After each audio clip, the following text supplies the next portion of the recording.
Pozdrav svima, dobrodošli na moj TikTok profil. Danas ću vam odgovoriti na još pitanja koje ste mi postavili vezano za operu, scenu i umetnički život umetnika na sceni i van scene. Pa da počnemo.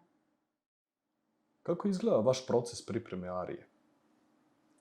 Prvo pročitam tekst, prevedem ga ako je na stranom jeziku, kako bih videla o čemu se radi i koju emociju treba da dam i donesem u toj numeri, a zatim radim na melodijskoj liniji i delu.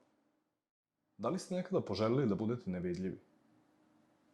Da, mnogi umetnici znaju da slava i sloboda ne idu baš često zajedno.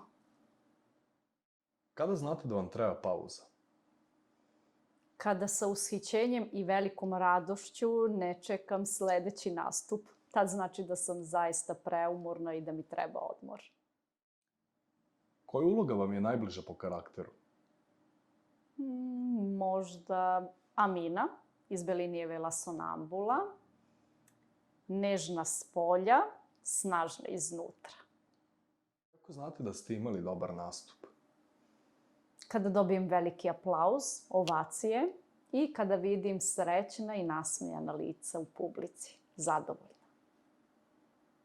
Hvala vam što ste ostali do kraja ovog videozapisa.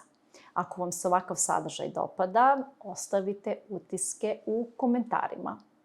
A mi se vidimo uskoro sa novim temama, pitanjima i odgovorima. Srdačan pozdrav!